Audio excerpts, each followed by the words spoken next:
Bonjour Julien. Bonjour. Bon, merci de se retrouver. On s'est déjà rencontré au WorldSkills, qui était déjà ici à Lyon. Et là, on est à 3D Print et justement sur la fabrication additive.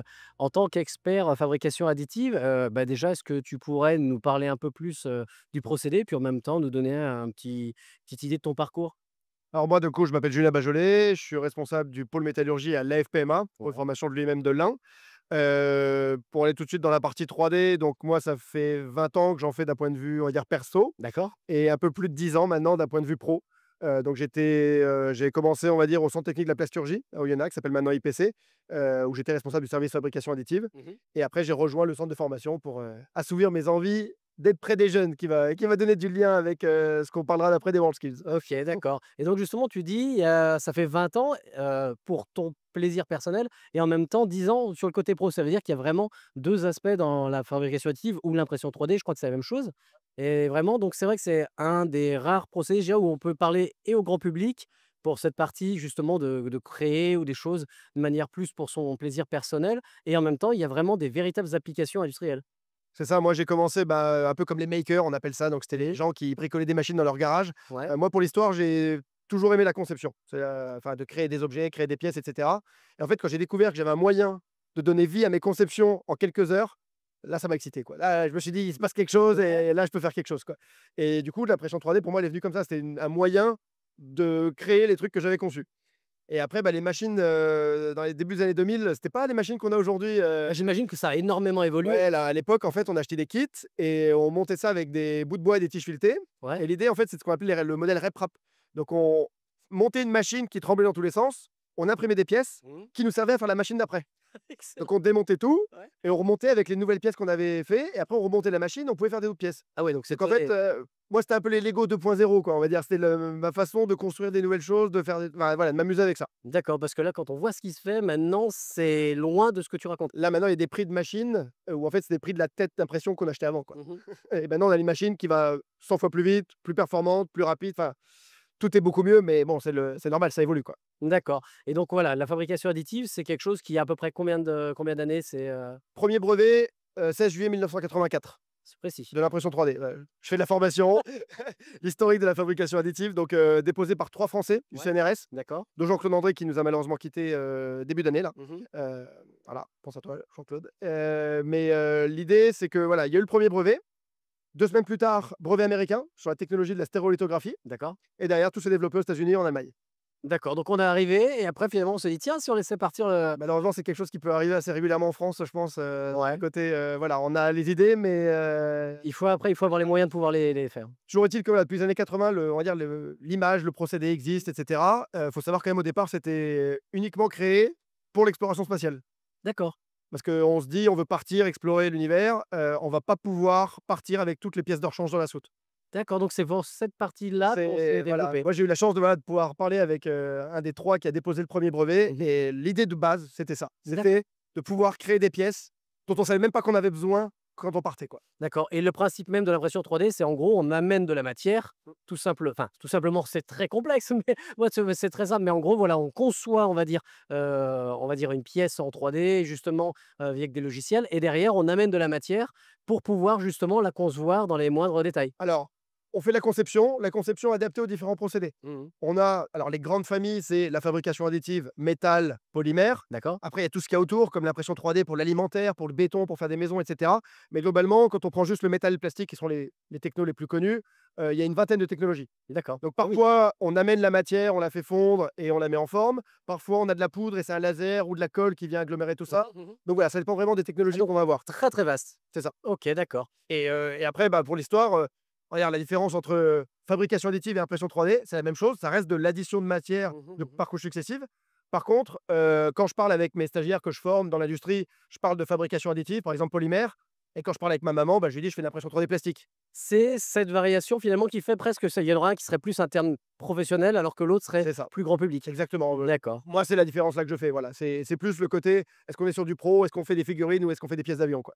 D'accord, ouais, parce que c'est la question que je me posais aussi de me dire: «J'ai 2 termes» et pour moi je voyais pas de je pensais, je me suis dit: «Il y a une finesse» et en fait, c'est plus parce que ça s'adresse pas à un public, Après, je te parle même pas de tous les acronymes qu'on peut avoir, sur les différentes technologies et en anglais aussi, donc mmh. voilà, C'est tout le temps la même chose, on vient déposer de la matière par couches successives. D'accord. C'est toujours ça. Bon, en tout cas, c'est très clair. Si maintenant on vient au WorldSkills, justement, tu as parlé déjà dans tout ce que tu as dit que tu avais cette envie en tout cas de transmettre. Les WorldSkills, c'est, on va dire, une étape pour accompagner vraiment les meilleurs Français dans cette discipline. Qu'est-ce que c'est ton rôle exactement et qu'est-ce qui te pousse à faire ça? Alors, les WorldSkills, juste pour rappel, rapidement, c'est la plus grosse compétition mondiale des métiers. Ouais. Plus de 60 métiers dans tous les domaines. Mhm. Alors évidemment, moi, ma partie, c'est plutôt la partie industrielle. D'accord. Et du coup, moi, je suis expert monde pour le métier fabrication additive. Mhm. Donc, ça veut dire que j'encadre l'équipe de France des métiers WorldSkills pour le métier fabrication additive. D'accord. L'idée, c'est qu'en fait, on a des jeunes qui se répartissent sur les différents cycles des WorldSkills.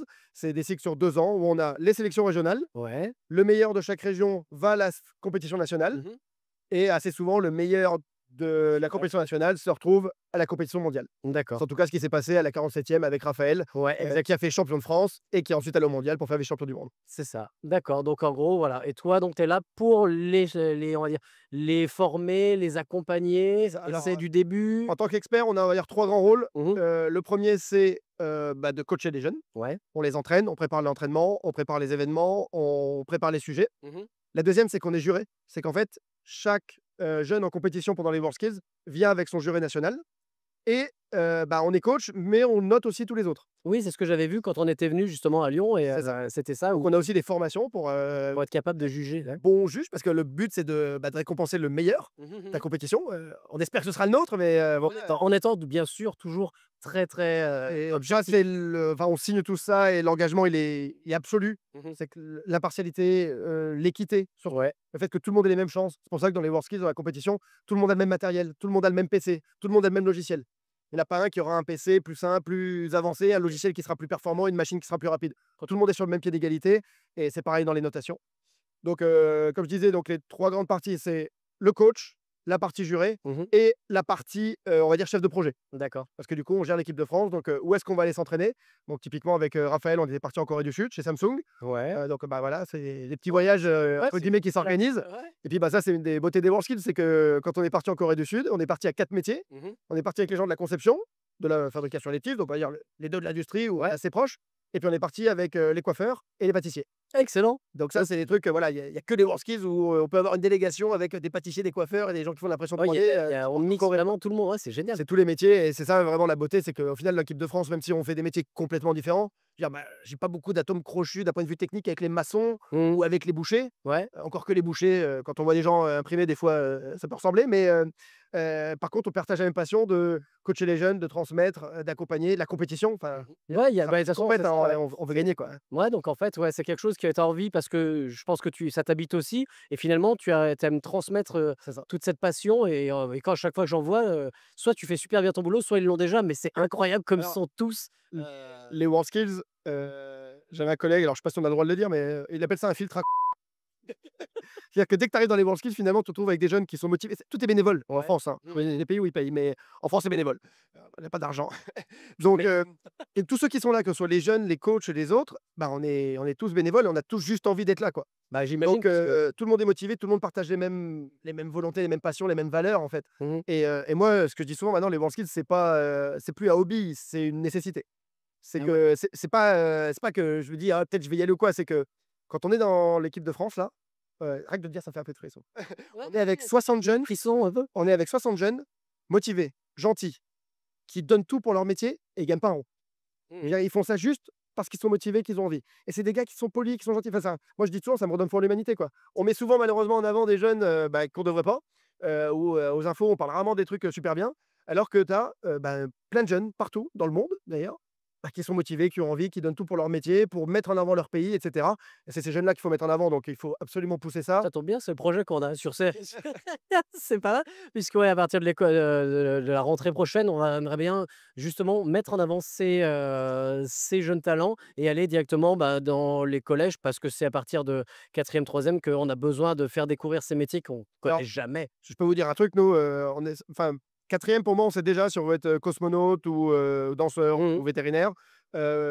Maintenant, je sais que nous, on parle beaucoup, même en amont, quoi. Encore avant. Moi, mes filles, ma grande est au CP, bon alors, vous doutez bien qu'elle a déjà vu des imprimantes 3D, hein, Ah, mais quand on y baigne dedans, souvent, bah, on et est du on coup, elle, a la elle, culture. elle me dit: «Moi, je veux faire des imprimantes plus tard, je veux qu'on sorte de pièces». Elle a déjà attaqué la conception, hein. Je l'ai mis sur, Tinkercad et à 7 ans, elle a commencé déjà la conception Ouais. et la petite, et qui a 5 ans, qui est en grande section, bah, elle, aussi, elle me demande les pièces qu'elle veut, et elle est déjà opérationnelle, quoi. Ouais, c'est génial. Mais en fait, voilà, quand tu es dans, je veux dire, l'univers, les gens sont C'est sensibilisés ça, quand on est et baigné aiment dedans. ça. Et dès qu'on met cette barrière de grand public et gens qui y connaissent, Ouais, c'est incroyable. L'image est jamais la même. Les gens se disent: «Ouais, je sais pas trop ce que c'est et tout». Tu leur diras, par exemple, impression 3D, ils vont dire: «Ah ouais, ouais, ouais». Tu leur dis fabrication additive, ils disent: «Ah moi, ça m'intéresse pas l'industrie». c'est ça. Et mec, c'est la même chose.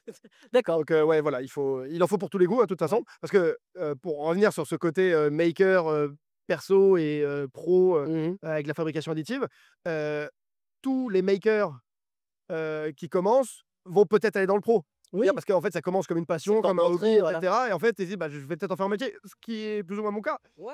Moi, c'est ce que j'ai fait, et tous les pros, on a tous une imprimante chez nous, hein, on est tous makers aussi. Et j'ai l'impression, j'ai discuté avec Titouan aussi, là, justement, le WorldSkills d'Île-de-France, qui me dit: «Ouais, j'ai commencé, j'ai vu un truc, j'en ai fait, c'était génial». Et C'est après, ça, je me suis vu que je pouvais, en fait, en faire plus que ce que je faisais chez moi. c'est ça. Et j'ai l'impression que oui, c'est un cheminement un petit peu. C'est ça, et il y en a, bah, voilà, on peut faire de sa passion son métier. Moi, c'est mon cas, j'ai cette chance de, en fait, mon métier de tous les jours, c'est comme je dis toujours, je travaille pas moi, je reste Ouais. et je kiffe, quoi. Bah, ouais, c'est génial. Bon, bah, écoute, merci Julien, en tout cas. Merci beaucoup. Et puis, bah, écoute, à bientôt. Continue à mettre en avant, Bah, on va continuer. surtout nos gestes. On se voit à Marseille. Clairement, je serai là. Merci.